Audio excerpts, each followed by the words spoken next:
tous et bienvenue sur le plateau des rendez-vous partenaires du Carnet du jour du Parisien et d'au-delà.fr. Au programme de cette émission, la rencontre avec l'association Laurette Fugain.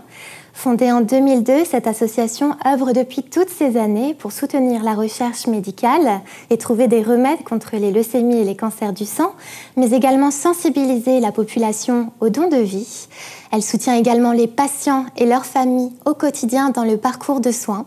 Nous allons donc aborder ces trois grandes thématiques avec nos invités aujourd'hui. Ces thématiques sont les piliers même des actions menées par l'association depuis 20 ans déjà. J'ai donc le plaisir d'accueillir sur le plateau plusieurs personnes très importantes pour l'association. La présidente et la fondatrice de l'association Laurette Fugain, Stéphanie Fugain, bonjour. Bonjour. Merci d'être présente. Merci. Vous êtes également la maman de Laurette, décédée en mai 2002 des suites de la leucémie, et c'est là l'origine de tout votre combat. Vous êtes venue accompagnée de Séverine Guinel. Bonjour Séverine. Bonjour. Vous êtes responsable des projets de l'association et avez été touchée par la leucémie il y a une vingtaine d'années. Merci beaucoup d'être présente. Le docteur Thomas Mercier est présent aujourd'hui. Vous travaillez à l'Institut Gustave Roussy et êtes chercheur dans les cancers pédiatriques et plus précisément les leucémies pédiatriques. Merci à vous d'être là. Bonjour. Et enfin Virginie Bozier, merci beaucoup d'avoir fait le déplacement. Vous avez été victime d'un lymphome il y a quelques années et il y a 18 mois seulement, vous avez reçu une greffe de moelle osseuse. Vous souhaitez témoigner aujourd'hui de votre parcours. Merci à vous. Bonjour. Pour démarrer cette émission, j'aimerais que l'on s'intéresse à un chiffre.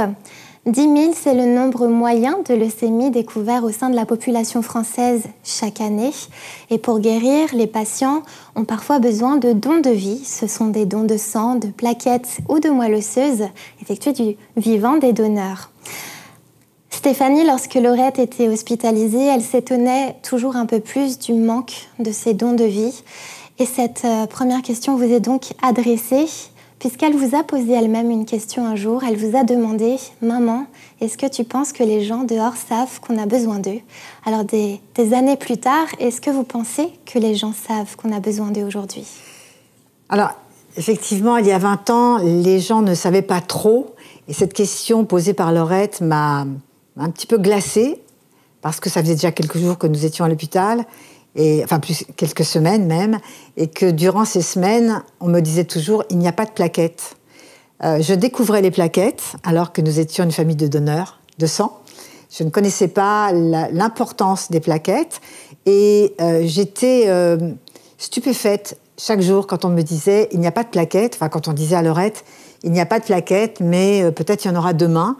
Et je me rendais compte que les plaquettes arrivaient de partout, sauf de Paris. Donc cette prise de conscience de Laurette, qui trouvait que ça commençait à être un petit peu insupportable, a été déterminante dans mon combat, dans le combat de l'association, parce que dire derrière sa bulle, derrière la vitre, en regardant dehors dans le parc de l'hôpital Saint-Louis, est-ce que tu crois que tous ces gens savent qu'on a besoin d'eux? Ça résonne encore au jour d'aujourd'hui. Oui, je crois qu'encore au jour d'aujourd'hui, malheureusement, tout le monde ne sait pas l'importance qu'ils ont dans la vie d'un patient, quel qu'il soit d'ailleurs, dans toutes les catégories de pathologies. Donc oui, encore au jour d'aujourd'hui, c'est compliqué. Séverine, est-ce que vous aviez connaissance, vous, des cancers du sang, de la leucémie, avant d'être touchée par la maladie? Alors, il y a une vingtaine d'années, je ne connaissais pas la notion de la leucémie, ni des cancers du sang, encore moins. Parce que moi, quand on m'a expliqué, on m'a diagnostiqué, on m'a dit que j'avais une leucémie. Et du haut de mes 21 ans, je ne savais pas du tout ce qu'était une leucémie. Alors, j'avais une brève image d'enfants à Tchernobyl, les cheveux sans cheveux, enfin des enfants sans cheveux.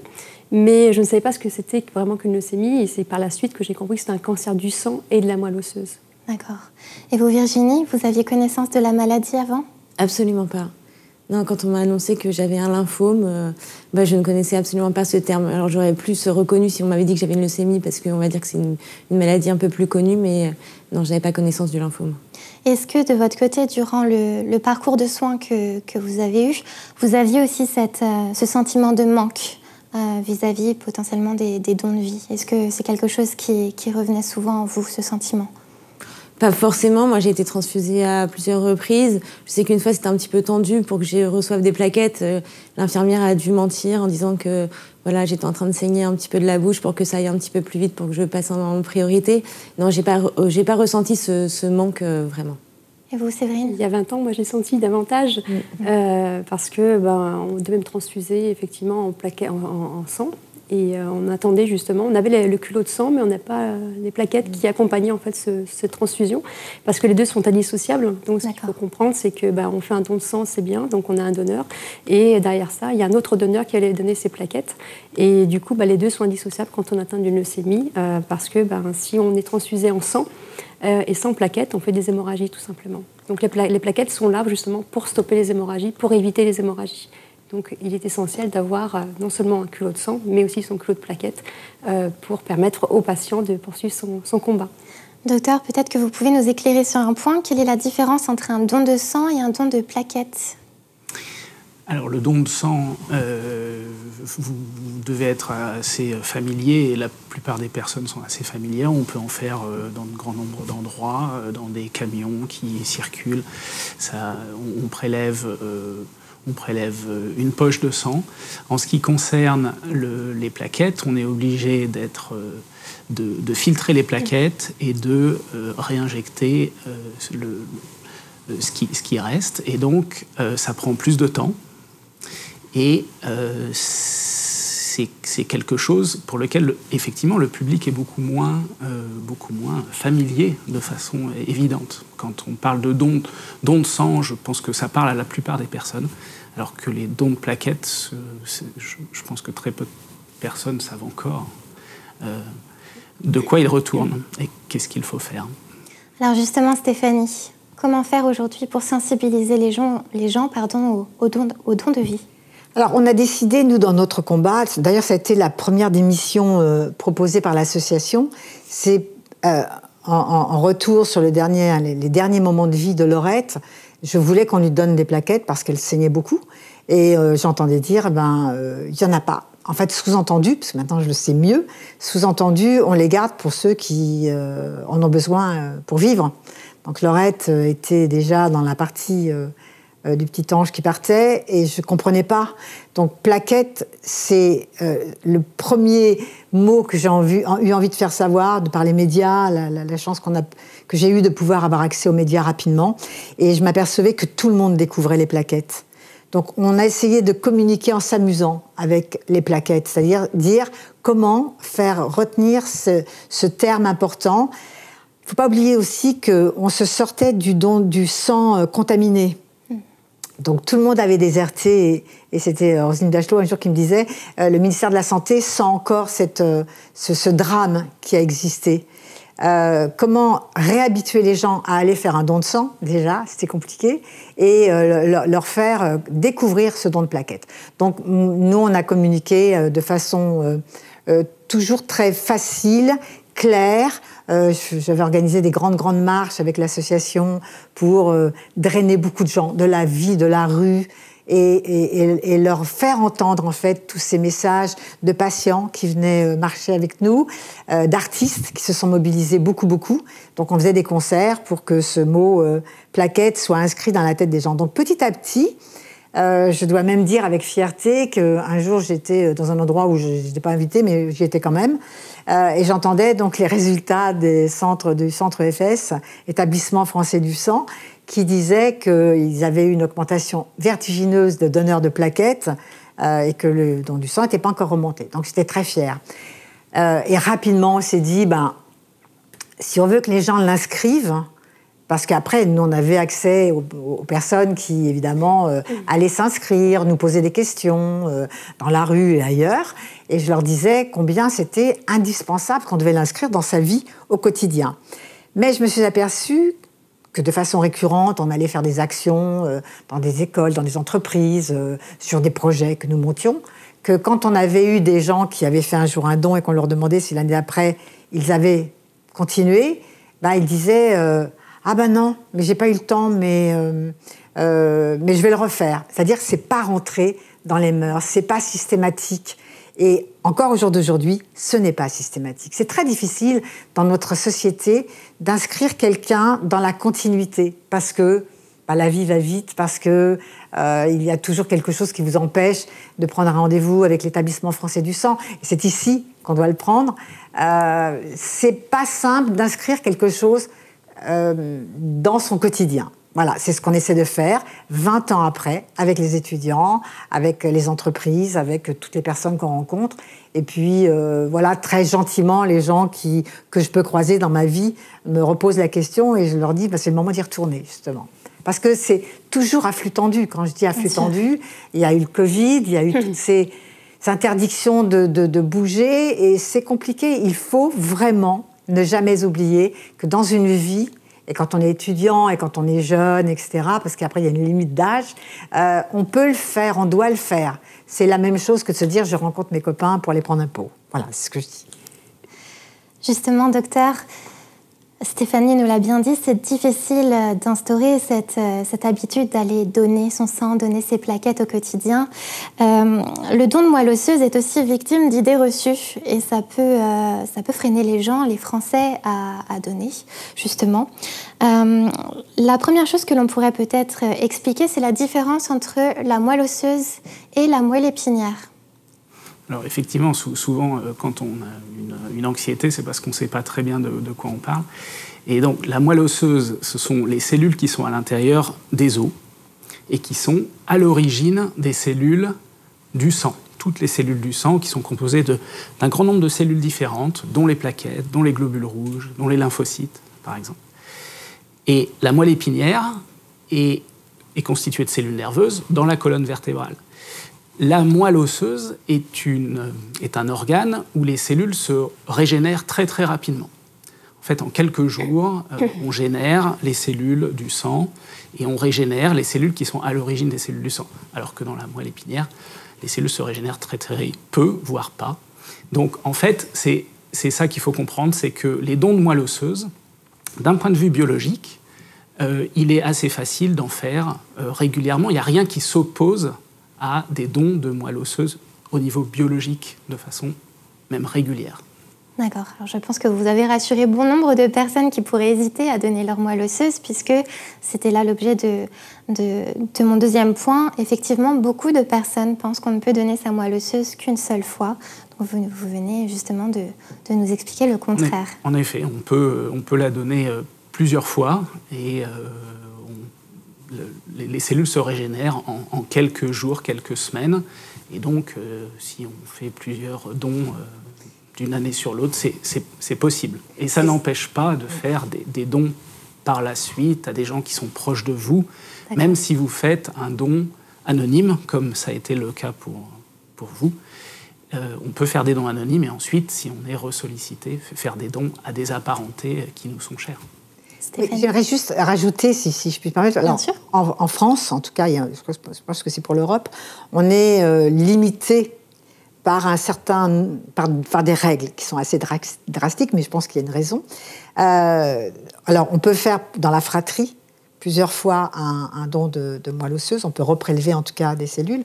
On peut le faire avec un donneur non apparenté. Dans un premier temps, on va évidemment chercher dans la fratrie issue donc des mêmes parents.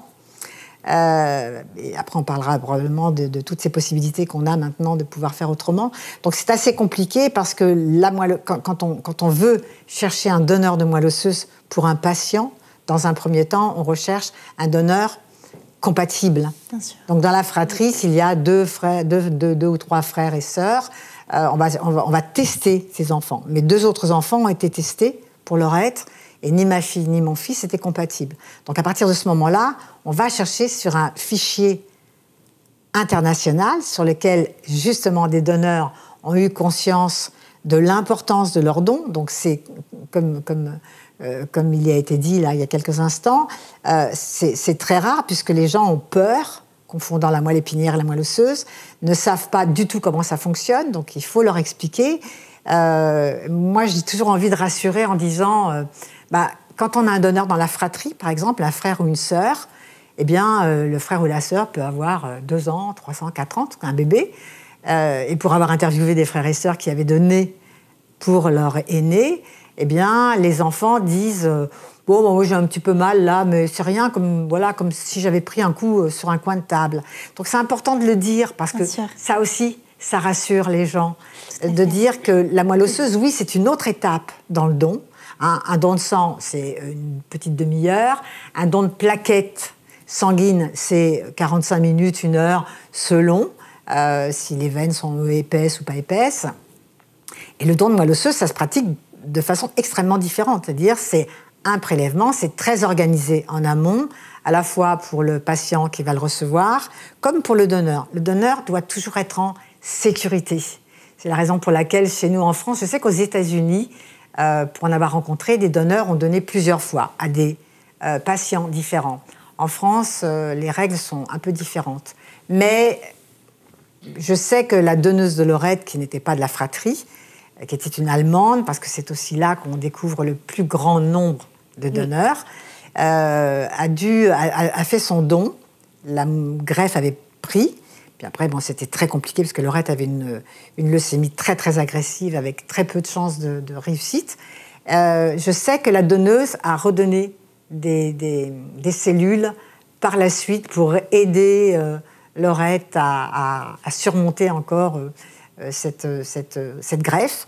Bon, puis ça n'a pas marché. Mais voilà, dans ce cas, on peut effectivement redemander au donneur de donner. Mais c'est un don qui est tellement vital. C'est tellement la vie. C'est-à-dire, quelle est la plus belle chose que de pouvoir se dire « je donne la vie à quelqu'un que je ne connais pas ». Voilà. Et moi, j'ai envie de le dire comme ça, parce que c'est juste un don d'amour, le don de moelle osseuse. C'est pas... on va parler des cellules, bien sûr, pour l'expliquer, mais c'est un don d'amour. Se dire qu'on a permis à quelqu'un qu'on ne connaît pas et qu'on ne connaîtra jamais. Mais ça aussi, c'est bien, parce qu'on est titillé avec l'idée de dire « j'aimerais bien connaître, savoir quel est mon donneur ». Il y a des échanges possibles qui se font par courrier anonyme. Et c'est bien de pouvoir dire merci à son donneur. Voilà, c'est bien de l'avoir fait. Moi, je l'ai fait aussi pour la donneuse de Lorette. Ce don, voilà, entendez-le comme ça. Après, je pense qu'il y aura un petit épisode comment ça se passe, mais il faut l'expliquer aussi parce que maintenant, il y a des méthodes qui sont tellement novatrices, qui permettent tellement de se dire, voilà, j'y vais facilement et puis je permets vraiment à quelqu'un de vivre. C'est le joker, hein. Bien sûr. C'est important de le préciser. Virginie, vous avez reçu une greffe de moelle osseuse il y a tout juste 18 mois. Et depuis, vous avez rejoint l'association pour sensibiliser justement à ces dons de vie. Pourquoi était-ce essentiel pour vous de sensibiliser à ces dons d'amour, comme Stéphanie vient de le dire? Comme Stéphanie l'a dit, j'ai un frère. Donc on a testé en premier lieu mon frère, mais il s'est avéré on était compatibles qu'à 50%. Et donc il a fallu rechercher un donneur dans le registre international. Au début, on m'avait dit que la chance d'avoir un donneur était une chance sur 1 million. Et il s'est avéré que j'en avais 2. J'en avais un aux États-Unis et un autre en Allemagne. On a choisi le donneur, c'est pas moi qui choisis, les médecins ont choisi le donneur allemand. Et en plus, donc, on l'avait sollicité. Ma greffe, au début, était prévue fin 2018. Et donc, au dernier scanner, juste avant la greffe, il s'est avéré que j'avais une maladie en progression. Du coup, ils ont tout annulé au dernier moment. D'accord. Et donc, cette même donneuse a été ressollicitée 2 ans plus tard. Et elle a encore répondu présente. Et du coup, j'ai donc reçu sa moelle. Et je me dis que sans ça, je ne sais pas ce qui me serait arrivé, puisque on est arrivé au bout tous les traitements conventionnels qui s'offraient à moi. Donc j'ai décidé de rejoindre l'association en tant qu'adhérente et j'ai pas encore eu l'occasion de faire beaucoup de bénévolat, mais pour sensibiliser aux dons de vie, surtout aux dons de moelle. Donc j'essaye de le faire maintenant autour de moi. J'ai un enfant qui va bientôt avoir 18 ans, donc je sensibilise aussi ses copains, ses copines. Super. Vous responsabilisez un peu votre entourage proche pour que ça rayonne autour de mes collègues. J'essaye, en tout cas, en sensibilisant, pas en donnant des directives. Bien sûr. Alors justement, nous allons aborder notre deuxième thématique maintenant, la recherche médicale autour des leucémies et des cancers du sang. Stéphanie, l'association soutient activement les projets médicaux autour de cette recherche. Vous êtes d'ailleurs l'un des premiers financeurs avec 213 projets soutenus pour un total d'environ 210 millions d'euros Pourquoi est-ce essentiel aujourd'hui d'accompagner la recherche médicale pour trouver des remèdes contre la leucémie et les cancers du sang? Oui, c'est essentiel parce que c'est venu aussi dans la construction de cette association. C'était de se dire, bon voilà, on a parlé des dons, on est dessus. On avance. On a parlé des patients, on les soutient beaucoup, on essaie d'être là pour répondre et les accompagner, comme je l'ai vécu. Et c'est essentiel parce que nous avons du temps et qu'on peut se permettre de discuter avec des familles, probablement plus que tous les soignants qui sont les pauvres débordés. Et il y a eu un moment où on se disait, mais on est obligé de parler de la recherche, puisqu'on voyait bien que c'était quand même une maladie très rare, encore il y a 20 ans, qu'il n'y a pas une leucémie, il y a des leucémies, beaucoup de types différents. Il y a celles que l'on connaît bien, et puis il y a les sous-types, qui sont encore des maladies complètement rares. Et moi, j'étais très, très curieuse de savoir comment ça fonctionnait. De toute façon, j'aime bien savoir pourquoi on est tellement en retard. Enfin, en tout cas, à cette époque-là, on n'était vraiment pas en avance. Et dans l'association, on a évidemment créé, parce que nous sommes une équipe sérieuse, un comité scientifique et éthique de 14, 16, 17, 18 professeurs, hématologues, biologistes de toute la France, pour pouvoir répondre à leurs besoins. Et là, on s'est aperçu qu'il y avait tellement de manques. Alors, il y avait beaucoup de manques chez les adultes, mais on était consternés de découvrir que les enfants étaient soignés avec des traitements d'adultes, ajustés évidemment à la taille de l'enfant. Et là, moi, je ne pouvais pas comprendre que des enfants que nous avions l'occasion de découvrir ne grandissaient pas bien, ne grandissaient plus, avaient des séquelles très violentes, etc., etc. Et on cherchait des projets de recherche pour pouvoir justement financer des projets pédiatriques. Et là, on entendait dire que par des professionnels qu'ils avaient arrêté de chercher dans ces domaines-là parce qu'il n'y avait pas de moyens, il n'y avait pas d'argent, parce qu'on nous disait il y a plus de cancers du sein que de cancers pédiatriques. Mais quand bien même il y en aurait eu 3000, c'était juste là qu'il fallait aller. Donc tout ça, ça s'est développé, et la recherche, ça nous a paru évident. Et quand on avance, nous, on a la chance d'avoir des professionnels très fidèles autour de nous, qui sont des très très grands, et que nous lançons tous les ans un appel d'offres. On voit arriver des projets tellement nombreux, tellement indispensables. Donc c'est essentiel, on ne peut pas. Et moi, je suis toujours très touchée quand c'est vraiment avec beaucoup d'humilité, quand on va donner l'argent qu'on a récupéré, et que le regard de ces gens qui cherchent, voilà. Moi, j'ai toujours envie de dire, restez dans votre bulle, cherchez, et nous, on s'occupe de chercher des sous, ce qui n'est pas simple non plus. Mais la fierté de pouvoir dire, voilà, vous pouvez commencer vos travaux, vous pouvez y aller, vous pouvez avancer. Et là, on a vu évidemment des choses qui avancent, qui sont prometteuses. C'est un monde entre ce que j'ai connu il y a 20 ans et maintenant. Donc, je pense que Thomas vous dira beaucoup plus, lui, l'impression que ça fait de voir des petits financements qui, finalement, à la sortie, deviennent des gros financements. Bien sûr. Alors justement, vous parlez du financement. Séverine, est-ce que vous pouvez nous expliquer d'où proviennent ces dons réinjectés ensuite dans la recherche médicale? Alors l'association a la grande chance d'être soutenue par de nombreuses entreprises. Donc les entreprises sont essentielles dans le combat de l'association et qui nous permettent de contribuer largement au financement de la recherche médicale. Il y a aussi les legs qui sont importants pour l'association, qui commencent à monter petit à petit. On y travaille en tout cas, parce que ce sont des dons qui sont importants et qui permettent aussi de contribuer à ce combat pour lequel on se donne depuis 20 ans. C'est de pouvoir apporter de l'espoir au travers ces projets de recherche pour ces patients, et aussi bien pédiatriques qu'adultes.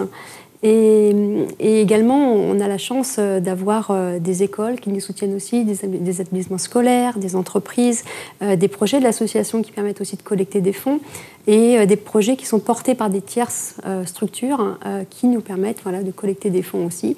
Ce qui fait que l'association est très entourée par une belle chaîne d'humanité, en fait, solidaire. Et l'association s'est engagée chaque année à reverser 500 000 € minimum. Et quand on le peut, on peut aller jusqu'à 700 000, 800 000 euros. Et notamment, on soutient aussi des initiatives des jeunes chercheurs qu'on récompense au travers de prix, notamment le prix Laurette Fugain, de bourses Jeunes Chercheurs Espoir, qui sont remis dans le cadre du congrès de la Société française d'hématologie, qui se tient une fois par an, qui accueille tous les grands hématologues et les chercheurs internationaux. Et voilà, donc l'association a une grande place dans ce congrès et la recherche fait partie des fibres de la vibration de l'association, d'un pilier important. Et on se donne au quotidien pour justement honorer ce que Stéphanie souhaitait, en tout cas être à la hauteur des besoins, et même si c'est une petite partie infime qu'on peut soutenir, parce que comme le disait Stéphanie, il y a énormément de projets qui arrivent aussi et qu'on ne peut pas financer malheureusement faute de moyens suffisants. Mais déjà, on est quand même une association déjà qui permet de faire avancer les choses. Et au quotidien, c'est quelque chose qui nous satisfait et qui nous rend vraiment très heureux. Et au travers de cela aussi, ce qui est important de dire, c'est que l'association est soutenue, certes, par des mécénats et beaucoup d'entreprises aussi fidèles depuis 20 ans qui nous permettent de réduire nos frais de fonctionnement énormément. Sur une année, l'association collecte beaucoup de dons et elle reverse 80% de ses ressources en fait à ces 3 piliers, donc à la recherche médicale, à l'aide aux patients et aux proches, et également à la mobilisation, donc au travers de la communication, sachant qu'elle reverse 45% à peu près de ses ressources, en tout cas à l'aide à la recherche.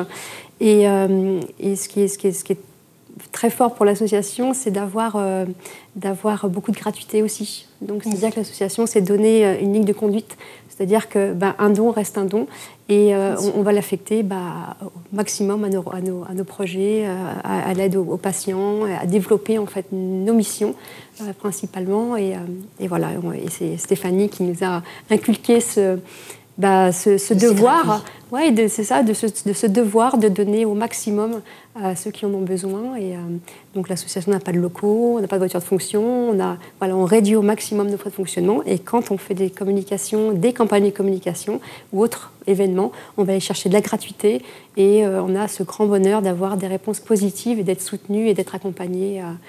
Ou aussi d'avoir votre propre soutien. Voilà. Alors justement, en parlant de soutien, docteur, est-ce que les études en cours indiquent, Stéphanie en a déjà un peu parlé, que des traitements adaptés aux enfants peuvent être administrés, alors que jusqu'alors, ils bénéficiaient des mêmes traitements que les personnes adultes atteintes de maladies?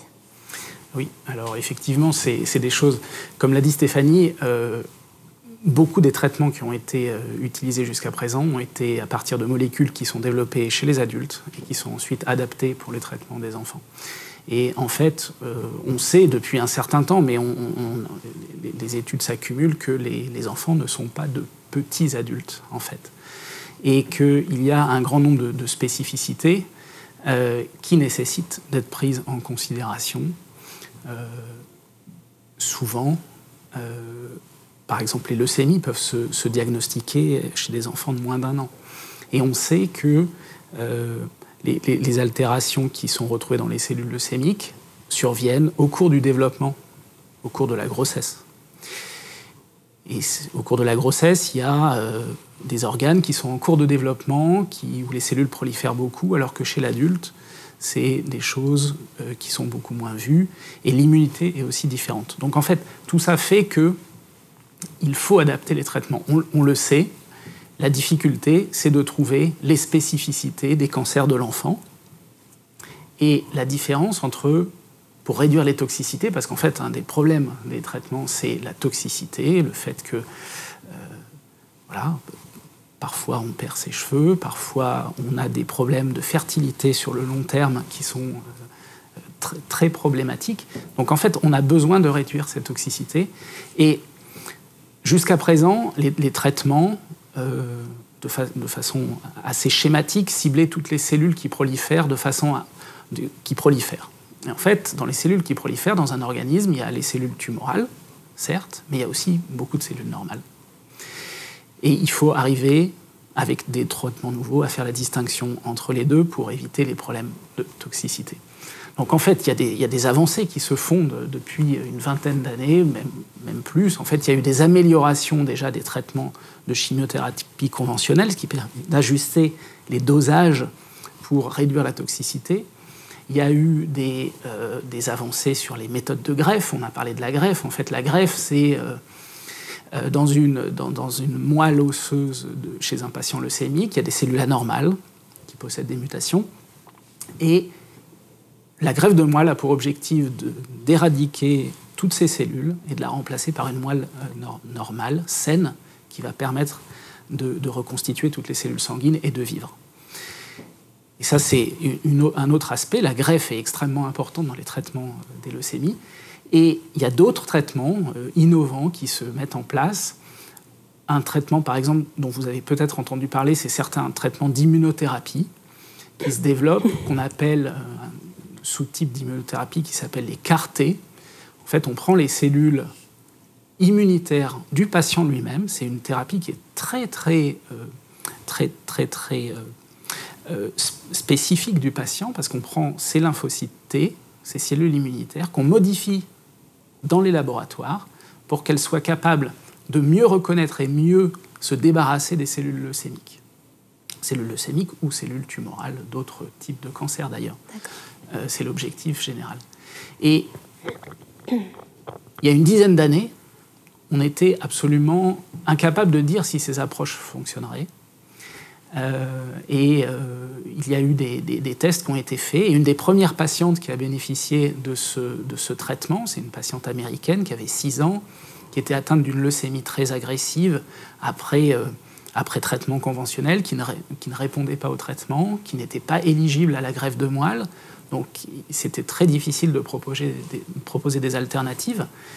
Et sur la base des développements de cette technologie, elle a reçu des cellules CAR-T. Et au printemps, là, elle a passé ses 10 ans pour lesquels elle n'a plus de cellules de leucémie détectables. Et donc, c'est un immense espoir pour plein de patients de pouvoir recevoir ce type de thérapie qui n'est malheureusement à ce jour pas disponible pour tous les types de leucémie, pour différentes raisons, et pas uniquement pour des raisons financières, et aussi pour des raisons de réponse. Dans un certain nombre de situations, les patients ne répondent pas au traitement CAR-T, et donc il faut continuer à chercher, à développer ces méthodes qui vont améliorer, parce que comme le disait Stéphanie, en fait, on ne fait pas face à une leucémie, on fait face à des dizaines et probablement plutôt des centaines de leucémies différentes, avec des altérations des cellules qui sont différentes. On peut les identifier, des mutations dans l'ADN de ces cellules, qui fait qu'elles sont anormales. Donc on sait les identifier maintenant beaucoup mieux, depuis plusieurs années, et ça participe au traitement, mais il faut maintenant comprendre comment fonctionnent ces altérations pour mieux traiter les cellules. Très bien. Merci de votre éclairage sur le sujet. Virginie, de votre côté, vous avez reçu une greffe de moelle osseuse. Est-ce que vous pourriez nous expliquer ce que ça implique? Quel est le processus avant, pendant, après, justement, de cette greffe de moelle osseuse? Avant la greffe, du coup, on a un traitement de chimiothérapie pour que la maladie soit à son niveau le plus bas possible. Et ensuite, on rentre à l'hôpital pour au minimum 4 semaines dans une chambre dite isolée. Où on rentre dans cette chambre, on ne va pas en ressortir tout de suite. Donc il y a une très très grosse chimiothérapie qui sert à tuer ma propre moelle avant qu'on m'injecte. La greffe de moelle se fait comme une transfusion sanguine, c'est pas du tout une opération. Du coup, et après, il faut attendre que les globules blancs, les globules rouges, les plaquettes, tout ça se reforme et on ne sort pas de l'hôpital tant qu'on n'a pas atteint un certain niveau, en tout cas, de globules blancs. Donc le temps est très très long, quand même, dans cette chambre.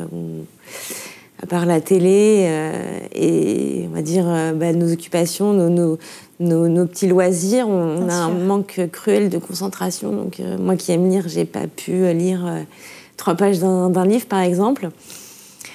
Donc, en plus, en plein Covid, donc pas de visite, un petit peu compliqué, voilà. Donc, un isolement social un peu difficile. Oui, ouais, complètement. Oui, je comprends. Docteur, quels sont les projets d'avenir pour limiter les traitements lourds contre les leucémies ? Alors, il y a beaucoup de projets et Stéphanie et l'association soutiennent un certain nombre de ces projets. Et c'est vrai qu'il faut souligner le fait que l'association Laurette Fugain fait partie des acteurs importants pour les laboratoires de recherche, pour maintenir les projets dans le temps, parce qu'en fait, c'est des études qui prennent du temps. L'objectif est vraiment de trouver les mécanismes qui doivent être ciblés spécifiquement dans les cellules tumorales pour épargner les cellules normales. Et ça nécessite en fait de bien comprendre comment fonctionnent les cellules tumorales. Et en fait, toutes les cellules tumorales ne sont pas identiques. Finalement, dans une leucémie ou dans d'autres types de cancers d'ailleurs, toutes les cellules ne sont pas identiques. Et si on fait une analogie qui vaut ce qu'elle vaut, c'est dans une équipe de foot, il y a des attaquants et il y a des gardiens, et ils ne courent pas à la même vitesse. Et en fait, ce qu'il faut comprendre, entre autres, c'est une image, c'est quelles sont les cellules qui courent le plus vite, on va dire, au sein d'une cellule, d'une tumeur. Et donc pour ça, on utilise des technologies qui permettent de regarder chaque cellule individuellement, avec des approches qu'on appelle cellules uniques ou single cell, qui sont des approches qui sont finalement de plus en plus coûteuses, mais qui permettent un niveau de précision beaucoup plus important, et qui permettent aussi de regarder, dans une cellule, il y a plus de 20 000 gènes. Et si on compare au génome du virus qui cause la Covid-19, c'est une quinzaine de gènes. Et donc la complexité pour comprendre comment ces 20 000 gènes interagissent au sein d'une cellule tumorale par rapport à une cellule normale nécessite d'être comprise finement. Et donc on s'attache à ces études et on s'attache à comprendre quelle est la différence entre des cellules normales et des cellules tumorales. Et donc, l'objectif, c'est de cibler spécifiquement les mécanismes actifs dans les cellules anormales. Et c'est l'objectif d'un grand nombre de laboratoires, y compris le nôtre, sur un type de leucémie qui, d'ailleurs, touche les plaquettes sanguines, parce qu'on travaille sur des leucémies qui affectent le développement des plaquettes sanguines. Très bien, merci. C'est très très complexe, mais c'est passionnant en fait, parce que c'est toujours difficile d'expliquer ce cheminement. Bien sûr. Mais c'est tellement essentiel. C'est la raison pour laquelle ça rend vraiment encore plus fort cet engouement qu'on a nous pour se dire il faut, maintenant qu'on a bien compris le temps, la longueur, pouvoir d'ailleurs le transmettre à un patient qui nous dirait mais pourquoi c'est si long, pourquoi il n'y a pas de traitement? Parce que le premier truc qu'on dit c'est pourquoi il n'y a pas de traitement pour ma leucémie. Et c'est, voilà, quand on a compris, quand on a découvert ce cheminement qui est tellement long, mais tellement coûteux. C'est quand nous, on dit on est heureux de remettre entre 500 000 euros et des fois 1 million d'euros parce qu'un leg est arrivé dans l'année, on sait que c'est petit. Et pour eux, c'est tellement essentiel, c'est tellement important parce qu'ils savent qu'ils vont pouvoir poursuivre les traitements. Par exemple, là, à cause de la Covid, tous leurs travaux, enfin beaucoup de leurs travaux ont été bloqués, ralentis, parce qu'il y a beaucoup de choses qui n'ont pas fonctionné. Et nous, on suit évidemment, bien sûr, les projets, parce qu'on ne donne jamais l'argent dans la totalité, on fractionne. Et beaucoup de chercheurs, là, de laboratoires et autres, nous ont écrit, et nous écrivent régulièrement pour nous dire est-ce que vous pouvez repousser, parce que nous, on donne un temps, voilà, et nous écrivent en disant est-ce que vous pouvez nous reporter cette somme d'argent sur l'année prochaine, parce qu'on a été bloqué, parce que c'est très long, parce qu'on est tombé sur un os à un moment donné. Et évidemment, on dit toujours oui, parce qu'on sait que leur travail est compliqué, mais tellement compliqué. En revanche, quand on arrive sur une réponse et des solutions, c'est toujours petit, mais c'est ce petit qui fait que... Qui forme le tout à la fin. Voilà. Ce sont des choses qui ont des perspectives, malgré tout, pas toujours à très très long terme. Et il y a certaines études qui sont en cours, qui sont parties de l'étude de leucémie pédiatrique, dans lesquelles on trouve une protéine anormale.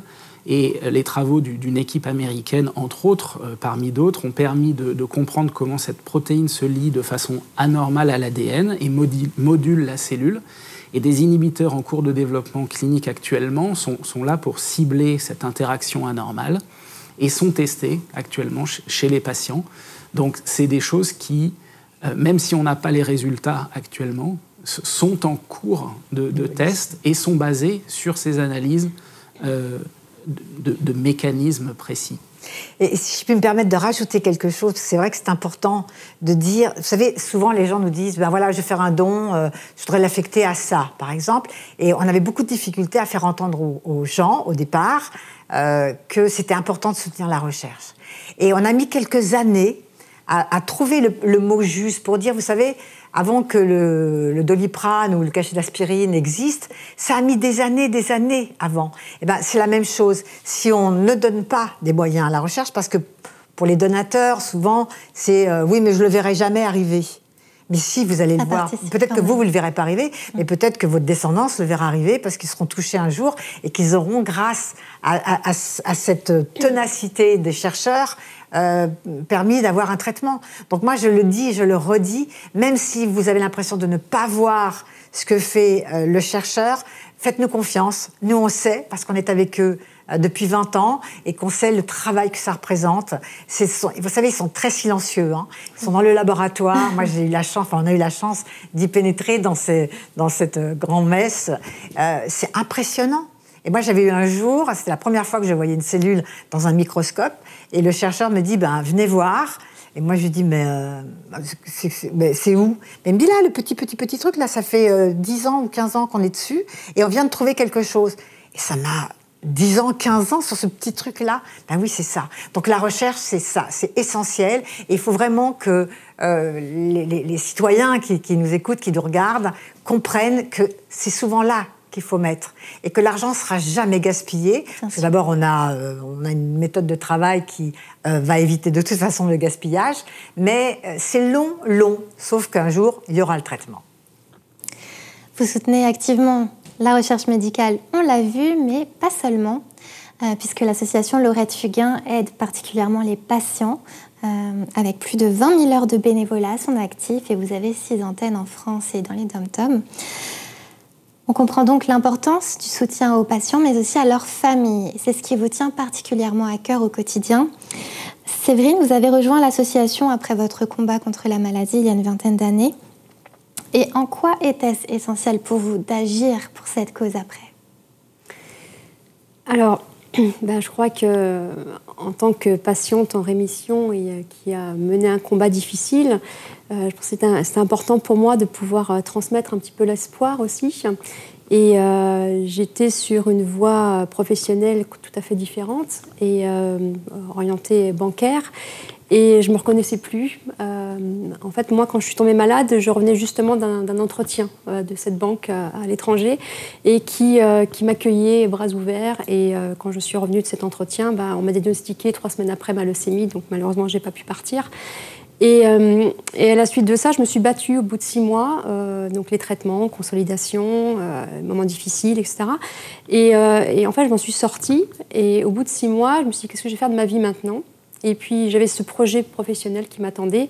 Et au bout de 3 mois, je dis, je pars. Donc, j'ai tout laissé derrière moi et je suis partie pour me reconstruire, oublier, fuir, on va dire, toutes ces douleurs, mais avec ce projet professionnel qui me permettait de me reconstruire et, voilà, et d'avancer, en tout cas. Et pendant ces 2 années d'expérience professionnelle qui m'ont permis, en fait, de me reconstruire, c'était ma reconstruction, on va dire, mais les choses qui s'y passaient ne me convenaient plus. Et n'était plus en phase avec ce que j'étais devenue, en fait, suite à ce parcours. Et j'ai rencontré, au travers, malheureusement, vous savez, on lance un boomerang très loin, et puis tout d'un coup, on ne s'attend pas à ce qu'il revienne. Et là, il est revenu, je suis rentrée de Londres, et je croisais le chemin de Stéphanie. Et on ne s'est plus jamais quittés. Et là, je me suis dit, bon, bah voilà, j'ai quelque chose à transmettre. J'ai ce beau moment qui me revient maintenant. Et Stéphanie m'a fait confiance. J'avais 21 ans, je commençais ma vie professionnelle. Je ne savais pas trop faire trop de choses non plus. Et puis, elle m'a dit, voilà, j'ai besoin d'une assistante. Et puis, je t'emmène avec moi sur ce combat. Et c'est comme ça qu'on chemine depuis 20 ans. Donc, elle m'a appris beaucoup de choses. On a échangé beaucoup. On a grandi ensemble, on a aussi fait en sorte qu'on soit inséparables et que nos douleurs deviennent des forces. Et on est effectivement avec une magnifique équipe aussi qui fait partie de l'association depuis une quinzaine d'années aussi, voire 20 ans aussi, qui était là tout au début. Et moi, mon message, c'était, voilà, aujourd'hui, j'ai envie de transmettre aussi cet espoir, comme l'a fait Stéphanie au travers de son combat auprès de Lorette, en tant que maman et en tant que présidente d'une association qui a envie de transmettre ce message d'espoir, qu'il faut s'accrocher, que c'est difficile, mais qu'on est là et que même dans les moments les plus durs, il faut continuer à y croire et qu'il faut faire confiance à nos chercheurs, faire confiance à l'équipe médicale aussi. Et l'équipe médicale que j'ai pu rencontrer a été d'un grand soutien. En fait, je peux la comparer à ma famille, en fait. Donc pendant 6 mois, ça a été des médecins à mes côtés, des encouragements. Et je me souviens toujours cet écho, et peut-être que c'est cette femme qui était infirmière qui m'a donné cette envie, ça fait résonance quelques années après. C'est-à-dire que quand on m'a diagnostiqué ma leucémie, le médecin me l'a annoncé, voilà, donc je ne savais pas trop ce que c'était. Ma seule chose, c'est de lui dire, voilà, est-ce que je vais mourir ? Et là, tout de suite, il m'a dit, écoute, on va faire en sorte que tu vives, et on sauve 80% des leucémies. Et paradoxalement, l'infirmière qui était cachée, toute timide, pendant qu'on me préparait justement à mon départ sur Gustave Roussy, parce que j'allais traiter là-bas, elle m'a dit, écoute, je vais te dire que j'ai eu une leucémie aussi, et je m'en suis sortie. Donc ce message, donc j'avais face à moi un médecin qui m'annonçait tout en douceur ma pathologie. Bien sûr. Je ne savais pas du tout ce que j'allais... L'inconnu. Et cette infirmière qui me tend la main, qui me prend la main, qui me dit, écoute, j'ai eu une leucémie et je m'en suis sortie. Voilà. Arrivant à Gustave Roussy, pareil, tout un staff, que des blouses blanches, des regards, parce qu'évidemment, nous, on a connu cette période Covid aussi, mais comme me disait Virginie tout à l'heure, on arrive, on est en chambre isolée, on ne sait pas ce que c'est, coupé du monde. On a le staff qui est avec un masque, et puis là, on nous explique un petit peu ce qui va se passer. Ça va très, très vite. Donc, la chimiothérapie va vite commencer aussi, on nous met un cathéter, enfin voilà, tout s'enchaîne très rapidement. Et voilà, et du coup, on se remet, en fait, on remet notre vie entre les mains de ces professionnels qui savent nous rassurer, qui ont des mots justes. Et j'avais envie de ce que j'avais reçu, j'avais envie de le partager et de le donner, tout simplement. En retour. Vous, Virginie, durant votre hospitalisation, quels ont été vos piliers, votre soutien psychologique et moral au quotidien pour passer le temps, pour vous divertir ? Le téléphone.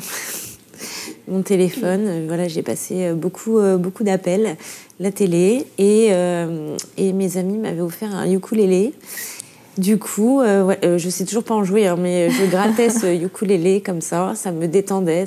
Et il y avait une infirmière qui, un après-midi par semaine, je crois, était détachée de ses fonctions d'infirmière. Et donc, elle savait jouer du ukulélé, donc elle venait avec son ukulélé. Et on jouait toutes les deux du ukulélé, ou on chantait.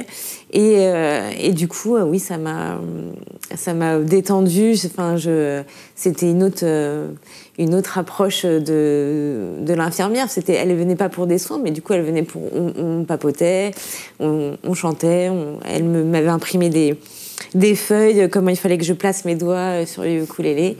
Donc, non, c'était vraiment très plaisant, en tout cas, d'avoir une autre approche. Et puis voilà, c'est des gens qui sont tellement dévoués à leur travail, tellement gentils. En plus, ils essayent de donner du bien-être supplémentaire aux patients. Donc, c'était vraiment très bienvenu. Voilà, j'ai fait ça. Et un puzzle aussi. J'avais jamais fait un puzzle de 1000 pièces dans ma vie. Et donc, je l'ai fait. Vous avez découvert plein de choses, du coup. Oui, voilà, c'est ça. Est-ce que vous pensez, du coup, qu'il y a une corrélation entre le bien-être psychologique et votre parcours de soins ? Ah, mais je pense que de toute façon, on peut pas encaisser tout ça. C'est vraiment pas facile. Hein. C'est pas un parcours. C'est pas un parcours hyper agréable. faut le dire, hein, c'est difficile au quotidien et je pense qu'il faut être très entouré, être positive. Moi, j'ai toujours été positive, même s'il y a eu des moments où, quand on vous annonce une mauvaise nouvelle, vous rechutez. Mais il faut quand même... faut y aller, il faut être bien dans sa tête. Et c'est pas facile tous les jours, c'est pas facile d'être malade. C'est pas facile d'être aidant aussi. Après, on se rend compte que quand on a été malade, l'entourage, il prend cher aussi, pour parler comme ça. Et donc, c'est tout ça. Il faut essayer que chacun prenne sa place. Et voilà, il faut être entouré. Je pense que c'est de ses amis, de sa famille, du personnel médical. Moi, le personnel médical a été très, très présent autour de moi, à répondre à chacune de mes questions, même s'ils sont en manque d'effectifs, même s'ils sont très occupés. En tout cas, ils ont toujours pris le temps. Docteur, est-ce que vous avez un avis sur la question entre la relation entre le bien-être psychologique et les espoirs de guérison ? Moi, j'ai une conviction personnelle, c'est qu'effectivement, on ne doit pas pouvoir dissocier les deux facilement et que ce que l'on voit, en tout cas, c'est qu'il y a de plus en plus d'études. Des études commencent à confirmer ces choses-là avec des observations scientifiques. Et on voit aussi beaucoup de projets. On voit que l'association Laurette Fugain, par exemple, reçoit régulièrement des projets qui ont pour objectif justement d'accumuler des observations scientifiques qui permettent de documenter ça et de mieux orienter ensuite les traitements des patients et de mettre les deux en regard. Donc c'est des choses qui ont peut-être mis du temps à être prises en considération, mais qui commencent maintenant à être considérées et soutenues à la fois par le corps médical et à mon avis, bien reçues par les patients. Donc il faut poursuivre cet effort. Oui, c'est important, c'est bien de le remonter, parce que le bien-être est indispensable, on l'a compris, l'hôpital c'est notre maison, c'est la maison du patient, c'est la maison de la famille. Moi je dis toujours, il n'y a pas, quand on annonce un cancer du sang, c'est pas un malade, c'est une famille entière malade. Donc l'attention aussi que nous avons par expérience, c'est de pouvoir apporter cet équilibre, parce que autrefois et les professionnels de santé le savent bien, et nous le disaient d'ailleurs, nous quand on a un patient qui arrive, on a déjà beaucoup à faire avec le patient, on ne peut pas gérer la famille, on ne peut pas gérer les frères et sœurs qui sont extrêmement touchés par l'annonce, parce que d'un seul coup, un enfant va voir son grand frère ou son petit frère ou sa petite sœur chauve, gonflé par les corticos, avec un teint qui n'est pas très très beau, pas très heureux, avec pas de force. C'est violent sur un enfant, c'est violent pour la maman et les papas, pour la famille. Donc nous, au fil du temps, on est à réaliser, parce que, fort de ce que me disaient certains professeurs, on n'a pas le temps, nous, de s'en occuper, c'est de se dire, qu'est-ce qu'on peut leur apporter, nous, en tant qu'association de patients ?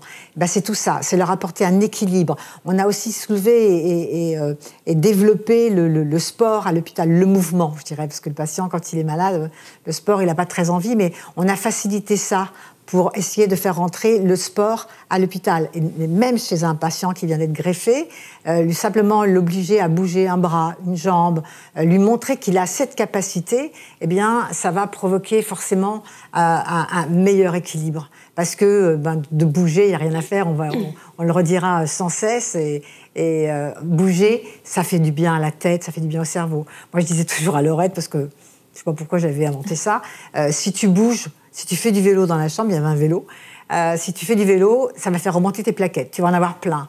Donc la pauvre chérie, elle était fatiguée, épuisée, elle avait tellement maigri déjà qu'elle se forçait à faire beaucoup de vélo dans la chambre, mais ce vélo, finalement, lui faisait du bien aux muscles, parce qu'il y a une fonte énorme des muscles, parce qu'ils ne bougent pas, le malade ne bouge pas pendant longtemps.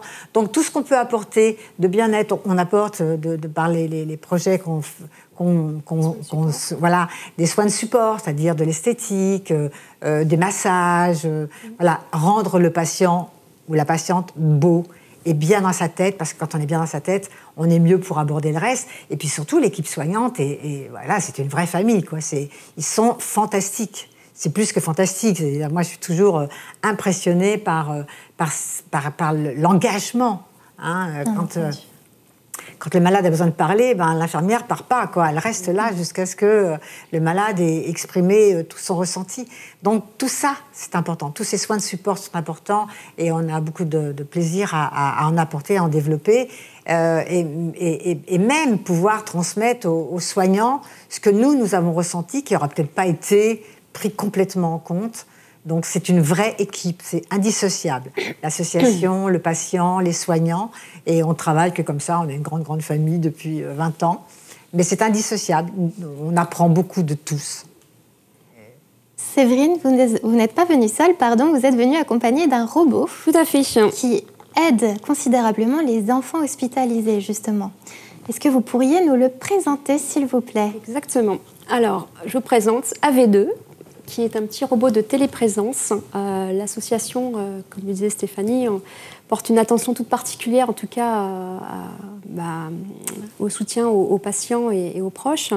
Et on se disait comment les enfants, comment rompre l'isolement de ces enfants, notamment, parce qu'il est important aussi que ces enfants aient une vie scolaire. Donc, c'est non seulement ils sont détachés de leur famille, mais également de la vie scolaire. Et on cherchait un moyen de pouvoir que ce lien ne se brise pas au travers de la maladie. Et on s'est arrêté sur ce petit robot qu'on exploite depuis 2 ans, qu'on met à disposition des petits patients. Donc le robot prend place en classe, prend la place même du petit patient en classe. Et le patient, lui, depuis chez lui ou depuis l'hôpital en tout cas, pendant ses traitements et jusqu'au jour où il pourra retourner à l'école, prend sa place et donc devient, on va dire, entre guillemets, l'avatar de cet enfant qui peut interagir, en tout cas, avec ses petits camarades de classe. Donc la maîtresse se charge de ce petit robot chaque jour en le branchant pour veiller justement qu'il y ait assez de batterie pour la journée. Et voilà, le petit robot, alors là, il est éteint, mais généralement, il s'allume. Et il bouge, ce qui permet à l'enfant de voir, parce qu'il est équipé d'une caméra, d'un haut-parleur, et il tourne et fait une rotation sur 360 degrés sur lui-même, ce qui permet à l'enfant, à distance, de voir tout ce qui se passe dans la classe. Donc on évite, pour pas évidemment perturber le cours, mais au moins, voilà, donc l'enfant, lui, qui est hospitalisé, il prend part en tout cas sur un planning spécifique qui est organisé, parce que l'enfant, il faut bien savoir aussi, c'est qu'il est très fatigué par ses traitements. Il peut être dérangé aussi par un soin. Donc, tout a été conçu pour que le petit avatar et que l'enfant, donc déjà, lui, il puisse dire, voilà, j'ai envie de participer, je suis là. Donc, il envoie un petit faisceau lumineux, comme ça la maîtresse voit et lui dit, ok, donc tu es avec nous, bonjour, etc. Tu veux répondre à la question, et voilà. Donc, c'est vraiment dans un contexte de classe, un cours.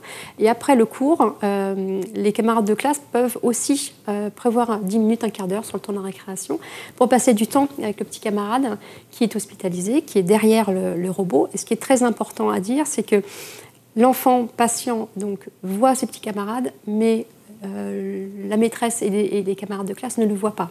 Voilà. Donc on tient à ce qu'il garde aussi son intimité et puis pour ne pas heurter la sensibilité de chacun. Et voilà, et ça fait 3 ans maintenant que ce petit robot est proposé à une vingtaine d'enfants. Aujourd'hui, on a plus de 60 enfants qui ont pu en bénéficier. Donc pareil, ça, c'est un beau projet qui est soutenu par nos entreprises chaque année et qui nous permet de proposer ces robots sur une année. Parfois, on a 6 mois, 3 mois. Enfin voilà, ils sont à disposition pendant 1 an pour chaque patient. Et l'enfant, s'il retourne à l'école, et on est ravis quand ils nous les rendent, parce que ça veut dire qu'il a repris le cours de l'école. Et en fait, ça permet aussi de briser cette image d'enfant malade. Parfois, on leur laisse aussi, ils retournent aussi pendant la classe, ce qui fait que l'enfant, il revient avec cette image d'enfant robot, en fait, et l'enfant qui était au travers ce robot, qui a participé aussi à l'école et qui ne les a jamais quittés, en fait. Voilà. Stéphanie, on voit à quel point vous mettez tout en œuvre avec l'association pour rendre le quotidien beaucoup plus confortable pour les patients, qu'ils soient adultes ou enfants. Et vous vous êtes aussi intéressée à la famille, comme vous le disiez tout à l'heure, et vous ne le savez que trop bien, à quel point toute la famille est bouleversée par l'annonce de la maladie. Et depuis quelques mois, les ateliers Fratrie ont vu le jour. Est-ce que vous pourriez brièvement nous en parler ? Absolument. Alors, les ateliers Fratrie correspondent à un besoin réel et dont on ne s'occupait pas forcément. C'est-à-dire que, comme je l'ai dit tout à l'heure, la fratrie, frères et sœurs, je l'ai vécu avec mes autres enfants, sont touchés et sont souvent silencieux parce qu'on leur a dit, papa, maman a dit, enfin moi ce que je l'ai dit, ma priorité pourtant c'est Laurette, je ne serai pas beaucoup ici, mais je vous aime, mais je ne suis pas là. Et effectivement, je ne quittais jamais Laurette. Donc, en grandissant, les enfants qui ont vécu ça, au quotidien, vont se manifester de façon très différente, soit en travaillant mal à l'école, soit en étant odieux avec le papa ou la grand-mère qui les garde. Et il y a un vrai désordre qu'on peut constater. Et puis, ces frères et sœurs, quand on leur propose, enfin, quand les parents peuvent se permettre financièrement de proposer un soutien avec un psychologue, enfin, avec un professionnel de santé, le frère ou sœur dit, mais moi, ça va très bien, je ne suis pas malade, puisqu'il a vu son autre frère et sœur malades. Donc non, moi je veux rien du tout. Et il va continuer à grandir avec un peu de désordre. Et ça faisait quelques années qu'on parlait de ce soutien indispensable, mais comment le faire? J'ai eu la chance de rencontrer en la personne d'Adélia Lopez, une femme fantastique qui travaille sur une méthode.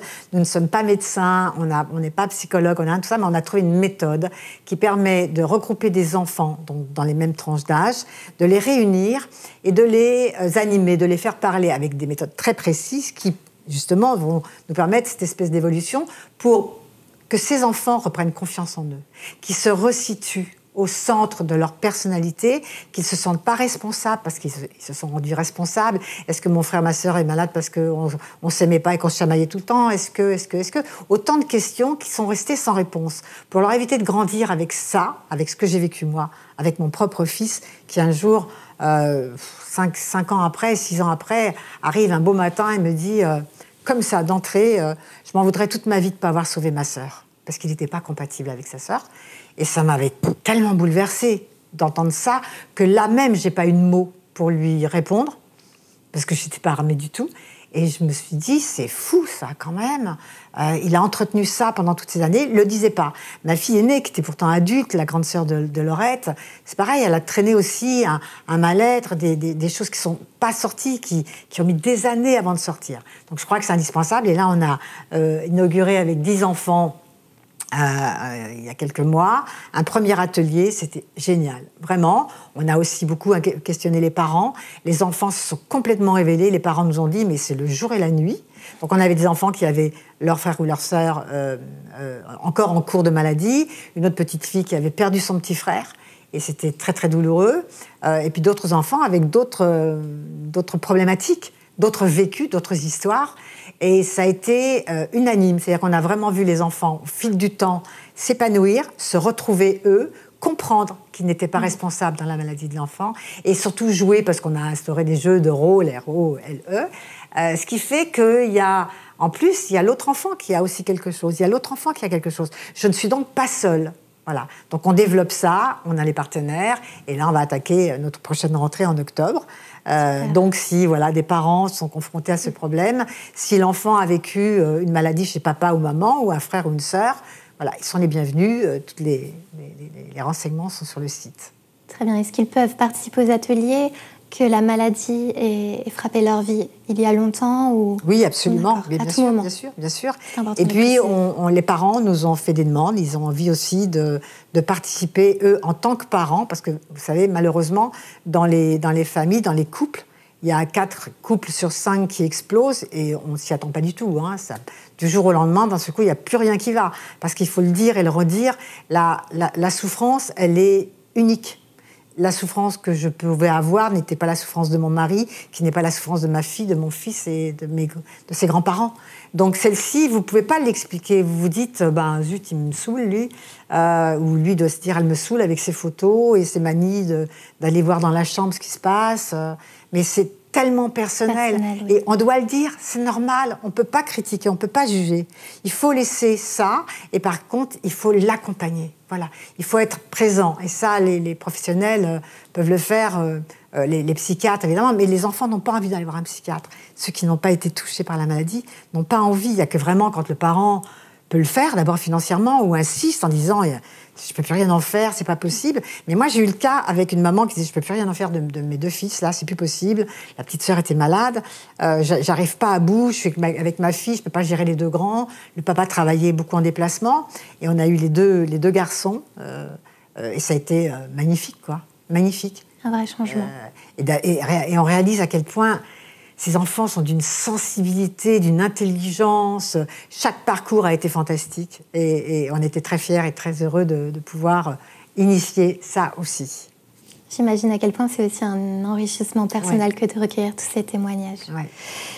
Alors justement, passons à cette dernière partie de l'émission qui entoure les témoignages de vous tous ici présents, touchés de près et de loin par la maladie. Virginie et Séverine, en vous interrogeant avant l'émission pour la préparer, vous avez toutes les deux été d'accord sur un point. Il est difficile pour vous qu'on vous représente comme des héroïnes. Est-ce que vous pourriez m'expliquer pourquoi? Virginie? Quand on nous apprend qu'on est donc touché par un cancer, tout le monde dit « Ah, mais t'es courageuse avec tous les traitements que tu as eus, c'est bien. » Mais non, en fait, c'est pas du courage, vous le recevez là, comme ça. Vous n'avez pas le choix, il faut faire face, il faut se remobiliser.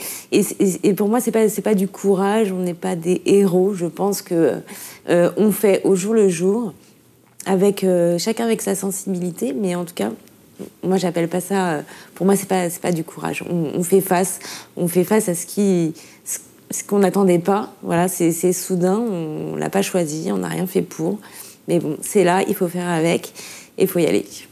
Est-ce que vous aussi vous avez ressenti cette sorte d'instinct de survie? Alors, comme le disait Virginie, c'est vrai qu'on est face à un mur, et donc du coup, il faut le gravir. Donc, je pense quand même, on peut dire qu'on est assez courageux quand même, parce que ça fait mal, on s'écorche à vif, on écorche nos proches aussi, et je pense qu'on est dans un tourbillon. Alors, le côté héroïque, non, on ne l'a pas. Pour moi, voilà, mon héroïne, dans un premier temps, ça a été ma maman, parce que les parents sont là pour soutenir l'enfant malade, même si j'avais 21 ans, soutenir un enfant... Dans cette tourmente, c'est non seulement continuer sa vie de femme, de maman, parce que j'avais 2 grands frères également, son travail aussi, braver, alors moi c'était en 98, donc braver les tempêtes, non seulement au sens propre et au sens figuré, pour venir me voir, pour être présente tous les jours au détriment d'elle, de son emploi du temps, de sa vie. Et voilà, donc... Pour moi, quelqu'un d'héroïque, c'est quelqu'un qui va aller au-delà, en fait, qui prend tout à bras-le-corps, en fait, et qui continue, en fait, et qui pousse les autres. Même moi, dans ma maladie, elle m'a poussée et elle m'a donné la force aussi de me dire, bon, ok, j'ai mal, mais je vais faire face. Et pour justement... en fait, je me rendais compte qu'elle faisait énormément pour moi. Et je me dis, j'ai pas le droit de la décevoir dans mon combat. Donc... effectivement, on est obligé de subir les traitements, les examens, les mélogrammes, la perte de cheveux, la fonte musculaire, d'être privé de liberté, en fait, parce qu'on est isolé pendant de longues semaines, voire des mois, puis de sortir et puis de se dire qu'est-ce que... Voilà. Et pour moi, les vrais héros, c'est nos proches, en fait, c'est les aidants. Et puis cette magnifique chaîne de solidarité qu'on a autour aussi de nous, du personnel soignant que je remercie, et on crée des liens. Moi, les infirmières, c'était comme si c'était des grandes sœurs. C'est bien qu'une fois, je vois une infirmière arriver avec qui j'étais très proche, et je lui dis, c'est bizarre, j'arrivais de toi, j'avais que t'étais enceinte. Et là, elle me dit rien, et puis 3 jours après, elle me dit, comment t'as su? Voilà. Et en fait, c'est ce lien qui était extrêmement fort entre nous, et c'est eux les héros, c'est eux qui nous portent, c'est eux qui nous donnent la force en tout cas d'avancer, et le courage aussi, je pense qu'il en faut pour surmonter. Bien sûr.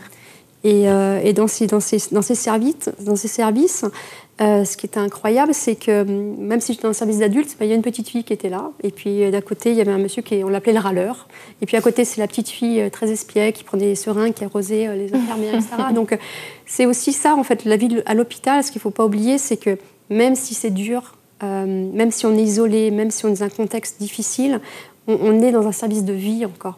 Moi je me souviens, j'avais une patiente qui passait de temps en temps faire des examens. Alors j'ai compris qu'elle avait des examens parce qu'elle était en fin de vie, mais je l'ai compris même après, parce qu'elle venait à chaque fois, et on avait juste un petit hublot comme ça, et chaque fois elle passait à ma fenêtre, parce que moi tout ce que je voulais faire c'était sortir, et j'en avais marre. Et elle mettait sa main sur la vitre comme ça, et je mettais la mienne comme ça. C'était le seul contact qu'on pouvait avoir avec les autres, mais on avait chacun, je pense, une pensée pour le combat qu'on menait chacun. Puis un jour, malheureusement, elle n'est plus venue à ma fenêtre, donc j'avais compris. Et même avec ces médecins, ces infirmières, il y avait du lien entre eux et la complicité. Comment soutenir au mieux les patients qui sont au centre en fait de leur travail. Il y a les traitements, etc. aussi, mais il n'y a pas que ça. C'est bien qu'on a fait des parties de cache-cache, même si la chambre est 9 mètres carrés, des parties de cache-cache où je me cachais derrière un fauteuil, on faisait croire au médecin que j'étais partie, donc il entrait, puis j'étais un blanc, et puis il repartait vite en courant dans le couloir. Après, l'infirmière se faisait disputer parce qu'il ne fallait pas jouer avec ça. Mais la seule envie, effectivement, que j'avais envie, c'était de fuir cet environnement. Mais au-delà de ça, comme je disais, c'est une famille. Et prendre soin de nos proches aussi, ma mère, enfin mes proches qui étaient là, mes amis, voilà, c'est un monde, c'est une bulle en fait, une bulle d'amour, d'oxygène. Et si même parfois on est piqué comme ça au vif, il faut avancer et voilà.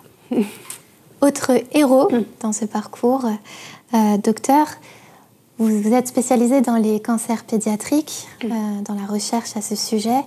Ça peut relever d'une vocation, très certainement. Est-ce que vous pourriez nous en dire plus? Pourquoi avoir choisi cette spécialisation? Alors, héros, je ne pense pas que nous en soyons non plus, s'il fallait le dire. Alors, c'est assez difficile de comparer ma motivation à une expérience personnelle, comme ça a été décrit là. Tout ce que je peux vous dire, c'est que je pense avoir ressenti l'urgence de la situation depuis relativement longtemps. Peut-être au cours de mes études, où quand j'étais en licence, j'ai fait un stage très court dans un hôpital, l'hôpital des enfants de Montréal, et où peut-être qu'une partie des choses se sont jouées là. Et ensuite, ce qu'il faut dire, c'est que les parcours, le mien comme plein d'autres, sont faits de rencontres, et que ces rencontres sont uniques, et que j'ai eu la chance de rencontrer des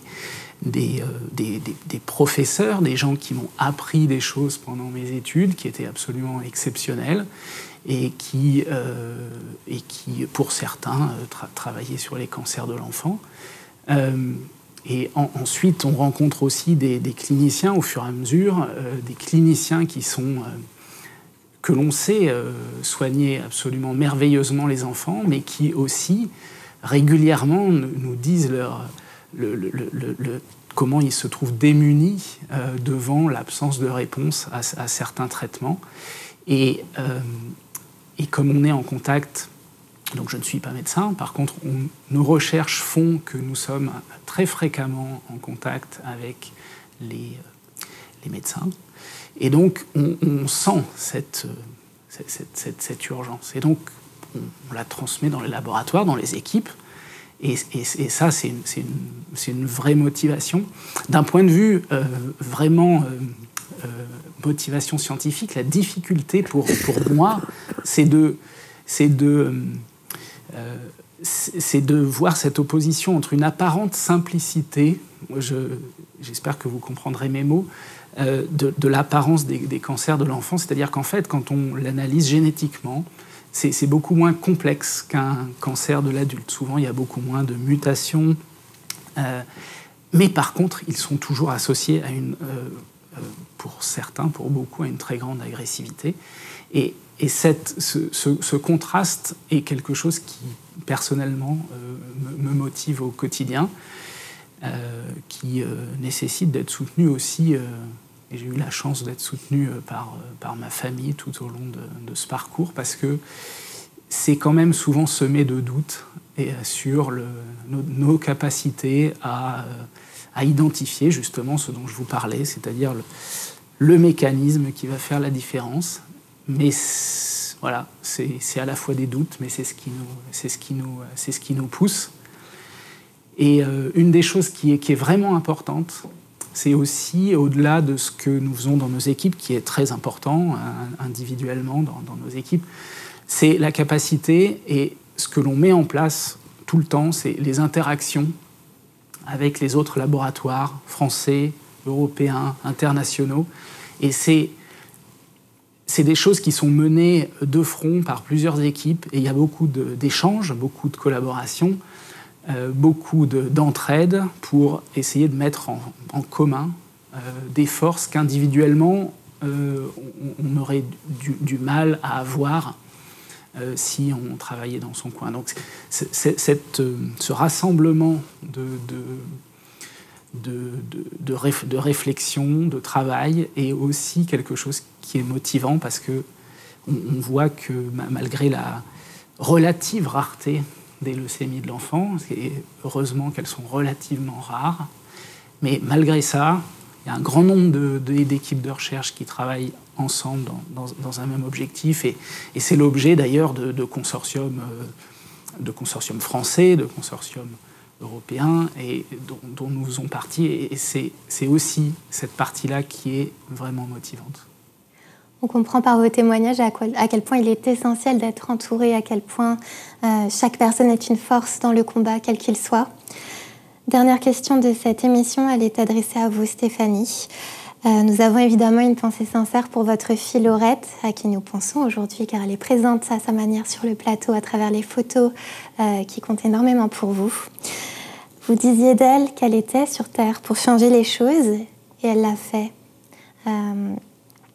Que voudriez-vous dire aux personnes qui nous regardent aujourd'hui, qu'ils soient particuliers, qu'ils soient professionnels, qui veulent changer les choses? Comment peut-on changer les choses aujourd'hui? C'était le dernier mot. Moi, je pense que seul, on ne peut rien faire dans la vie.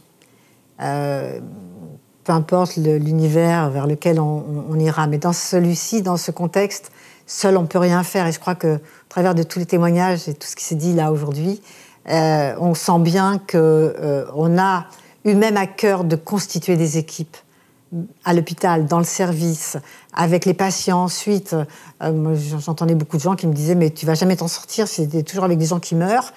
Et ça m'avait un peu choquée, c'était un journaliste qui me disait ça. Et ça m'avait choquée, j'avais dit « mais moi je suis juste avec des gens qui sont dans la vie, qui se battent pour la vie, il n'y a rien de plus magnifique que ça ». Donc ce que j'ai envie de dire à tous ceux qui arrivent dans cet univers un peu difficile, c'est qu'on en ressort toujours plus grand, que je crois beaucoup aux rencontres aussi.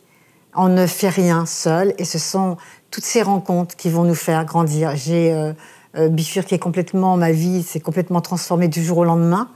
Je suis passée d'un univers show business à un univers scientifique, humain, avec des qualités sensibles, vraiment des choses qui m'ont fait grandir, qui m'ont fait me connaître davantage. Et je dirais que malheureusement, si même Laurette me manque chaque instant et chaque jour, et me manquera jusqu'à la fin, j'espère que je la retrouverai un jour quelque part, mais je sais que ce qui s'est passé, c'est une grande partie de ma vie, parce que 20 ans, j'espère encore être là, peut-être pas dans 20 ans, je sais pas, mais j'ai déjà fait un grand chemin dans ma vie. Je suis très fière de tout ça, malgré le manque. Je suis fière de ce qui s'est passé parce que ça a initié beaucoup de rencontres, beaucoup de choses, beaucoup de choses positives et de sens surtout. Donc à toutes les personnes qui rentrent dans cette histoire difficile, malheureuse, ne baissez jamais les bras, croyez fort comme la vie que tout est possible et que vous ne serez jamais seul. Même si vous avez l'impression d'être seul dans votre chagrin, il y a toujours un moment où quelqu'un sera à côté de vous pour le partager, ou en tout cas pour initier des choses. Et c'est vers ça qu'il faut aller. Donc, on n'est jamais seul, il faut croire jusqu'au bout. Moi, je me suis beaucoup attachée, mais c'était déjà un sentiment, une émotion importante chez moi, l'amour, parce que j'ai eu la chance de grandir avec beaucoup d'amour dans ma vie. L'amour, c'est vraiment le moteur numéro 1 de la vie. Et sans ça, c'est sûr qu'on aura probablement un peu de difficulté à avancer. Mais voilà, il y avait sur ce plateau 4 personnes, 5 avec le petit qui m'entourent et qui ont été importantes dans leurs témoignages et qui me font croire que voilà, le chemin n'est pas si mauvais que ça. Merci infiniment pour votre témoignage, Stéphanie. C'est ainsi que s'achève ce rendez-vous consacré à l'association Laurette Fugain. On comprend donc l'importance de s'unir les uns les autres pour cette cause noble, pour aider les patients, leurs familles, mais aussi la recherche médicale, pour rendre le quotidien de tout le monde plus confortable et surtout pour faire avancer les choses afin que les remèdes contre les leucémies, les cancers du sang soient trouvés le plus vite possible. Pour en savoir plus sur les dons de vie et les actions menées par l'association, je vous invite à vous diriger sur le site www.laurettefugain.org. Si vous souhaitez retrouver l'intégralité des interviews menées avec Stéphanie Fugain, je vous invite à aller sur le site www.audela.fr. Un grand merci à vous tous pour votre confiance, vos témoignages authentiques, pleins d'amour. Vous avez remis l'espoir et la vie au centre de tout. Et longue vie à l'association Laurette Fugain. Quant à moi, je vous retrouve pour une prochaine édition des Rendez-vous partenaires avec le carnet du jour du Parisien et au-delà.fr. Merci beaucoup.